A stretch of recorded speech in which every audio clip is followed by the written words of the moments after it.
Добрый день, меня зовут Монте Далрипл. Я в прошлом инженер-разработчик микросхем, и меня пригласили рассказать немного о моем опыте проектирования центральных процессоров. Немного истории. Я окончил бакалавриат и магистратуру Калифорнийского университета в Беркли и начал свою карьеру в фирме Zilog. Моими первыми проектами были последовательные контроллеры.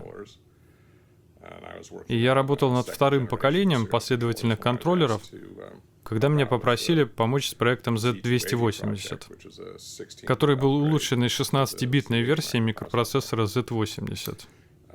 Изначально мне поручили сделать только универсальный синхронный прием-передатчик. Затем, поскольку проект нарушал сроки и так далее, в итоге меня попросили сделать управление кэшем, рефрешем и памятью. Потом, когда из компании ушел и проектировщик исполнительного блока, мне поручили его работу. Его разработка была почти завершена, но в ней еще были ошибки, которые мне нужно было исправить. Пока я этим занимался, компанию покинул руководитель проекта, и я стал руководить всем проектом. Z280 был интересным проектом. Архитектор этой машины до этого занимался разными компьютерами, поэтому в ее дизайне было много архитектурных особенностей. Кэш, диспетчер памяти, системные и пользовательские режимы и так далее. К сожалению, все это не интересовало потребителей, покупавших Z80, поэтому новый процессор не стал таким же востребованным. И, как я уже сказал, в исполнительном блоке были ошибки. Это была машина с микрокодом, и ее разработчик впервые работал над центральным процессором и использовал классическую реализацию, как в учебнике, которая была не очень эффективной. В общем, было много проблем. Поэтому там я научился тому, чего не следует делать, проектируя центральный процессор. Когда Z280 был закончен, я снова стал проектировать последовательные контроллеры довольно много лет. Но потом, когда был набор в новый проект 16-битной версии Z80, я взялся за него, став архитектором и ведущим инженером этого проекта. Опять 16-битная машина. Это был первый проект, в котором фирма Zilog использовала Verilog. Так что он был своего рода экспериментом для Zilog.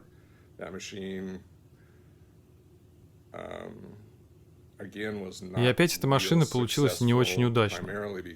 В основном потому, что рынок продвинулся дальше или что-то вроде того. И, возможно, потому что Z80 вполне удовлетворял большинство потребителей. У них не было большой потребности в 16-битной производительности. Через 17 лет я покинул Zilog и открыл свою компанию, где проектировал IP и блоки. Грубо говоря, дизайн на заказ. В этой компании я спроектировал все 5 поколений микропроцессоров Rapid. 2000, 3000, 4000, 5000, 6000.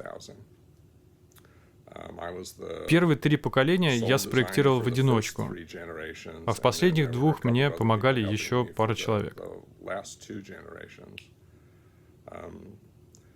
Rapid 2000 был в основном улучшенным Z180. В 3000 добавили периферии и немного производительности. В 4000 добавили 16-битную шину.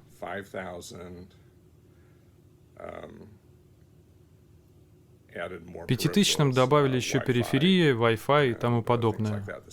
6000 стал настоящей системой на кристалле. Центральный процессор был расширен до 32 бит. Я сделал всю эту работу. Добавил в процессор Wi-Fi, на кристальную динамическую память. Это был большой проект. Большинство этих моделей все еще продаются фирмой Digi International. Сейчас их применяют в основном для встраиваемых решений по управлению. В ту пору я также занимался несколькими другими проектами. Одним из них был клон Zilog Z8000.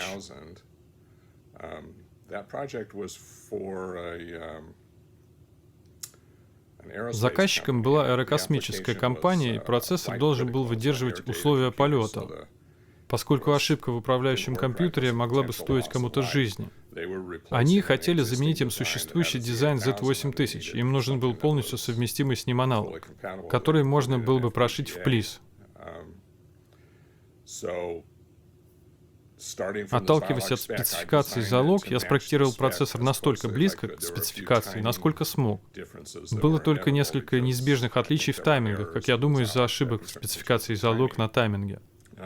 То, что получилось, отдаю заказчику, тот проводит тщательную верификацию, сравнивая плис с моей прошивкой и настоящий Z8000.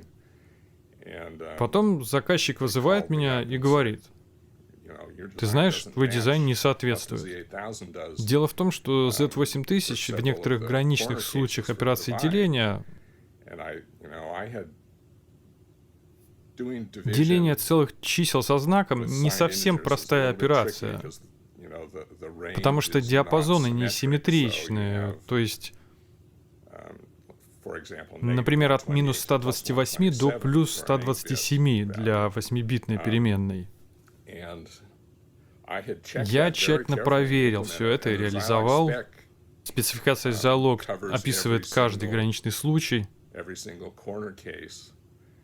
Как выяснилось, реальный Zilog Z8000 не соответствует спецификации, поэтому мне пришлось переделать часть моей тяжелой работы, чтобы заставить его соответствовать опубликованной спецификации.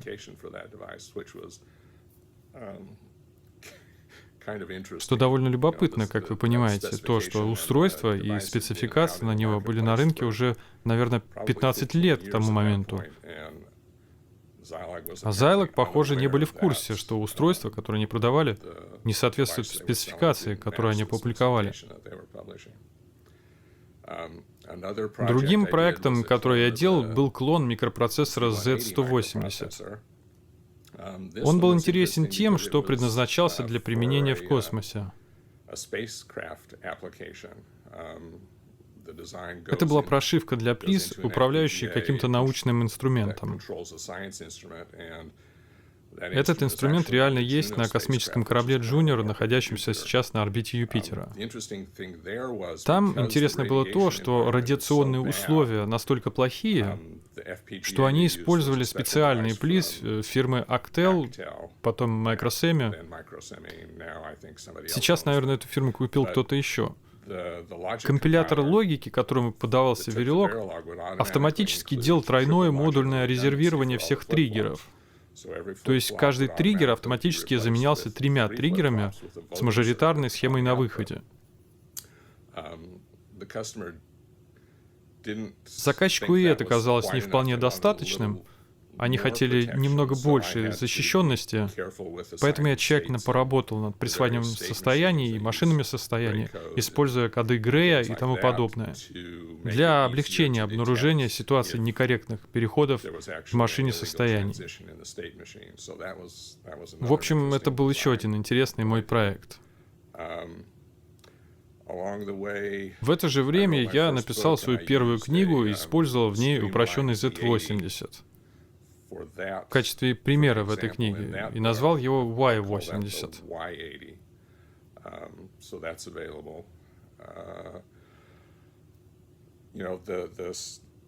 Люди, которым я проектировал Z180 для использования в космосе,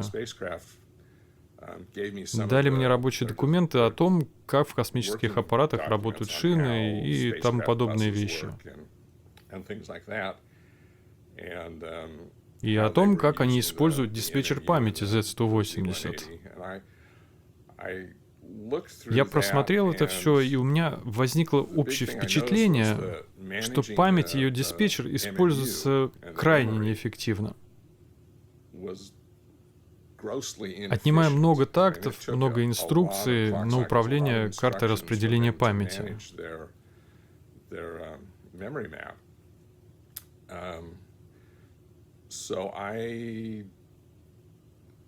Так что я взял модифицированный Y80, клон Z80, доработал его, добавил инструкции Z180 и сделал другой диспетчер памяти со специальными инструкциями, программирующими диспетчер памяти. То есть Z180 использует сегментированный диспетчер памяти, а Y90, как я назвал свой процессор, использовал страничный диспетчер памяти. Заказчик реально использовал этот процессор в паре других космических применений, в спутниках на орбите Земли. И вот что было интересно, это то, что если бы они использовали Z180, то для выполнения требований он должен был бы работать на частоте в 30 МГц. А Y90 с моими улучшениями, страничным диспетчером и упрощенным исполнительным блоком справился со всем, что от него требовали, на частоте всего в 10 МГц. Это можно назвать примером на тему того, как программные и аппаратные решения могут сочетаться для решения задачи. То есть не всегда только аппаратура или только программы являются решением задачи. В тот же период я сделал клон специального микропроцессора, который Hewlett-Packard использовали в своих калькуляторах. Я поместил его в плиз, спроектировал, сделал плату, вставляющуюся в калькулятор HP в качестве апгрейда. И это был интересным проектом, потому что требования к этой машине, использовавшей 56-битные данные, имеющие 10-битные инструкции и последовательную шину, это было интересным отхождением от традиционных 8, 16 и 32-битных микропроцессоров с параллельной шиной. Моим последним проектом был центральный процессор архитектуры RISC-V. И моя последняя книга подробно описывает его устройство, обсуждает весь его верилог.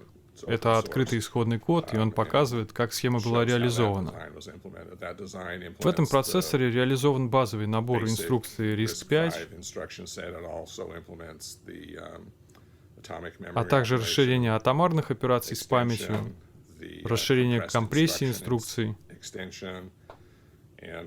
и большая часть расширения битовых операций.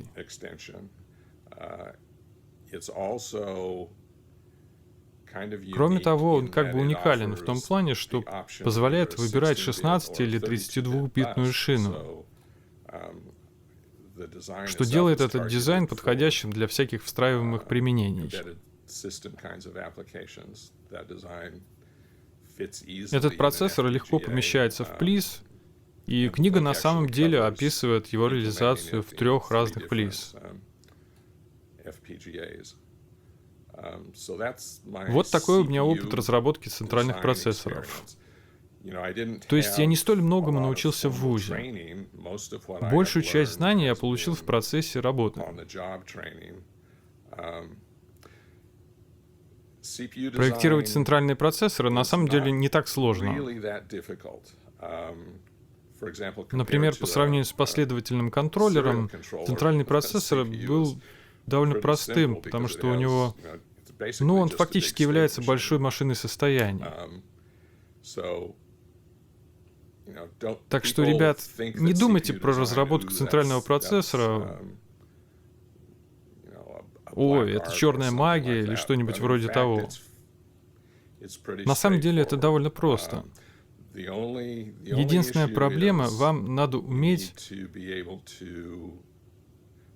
продумать все граничные случаи и то, как дизайн должен их учитывать.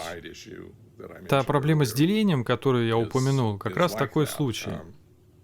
Потому что, по моему опыту, если не продумать какой-то особый случай, то в какой-то момент заказчик столкнется с этим особым случаем. И если вы не сделали схему так, чтобы она обработала этот случай правильно, то он и не будет обработан правильно. Таков мой совет начинающим разработчикам центральных процессоров.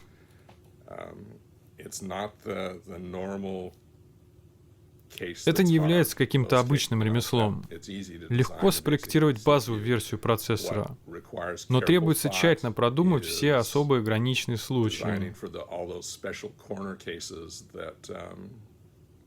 Вам придется посидеть и подумать над ними. Итак, удачи вам в ваших стараниях в проектировании центральных процессоров. Спасибо за внимание, пока.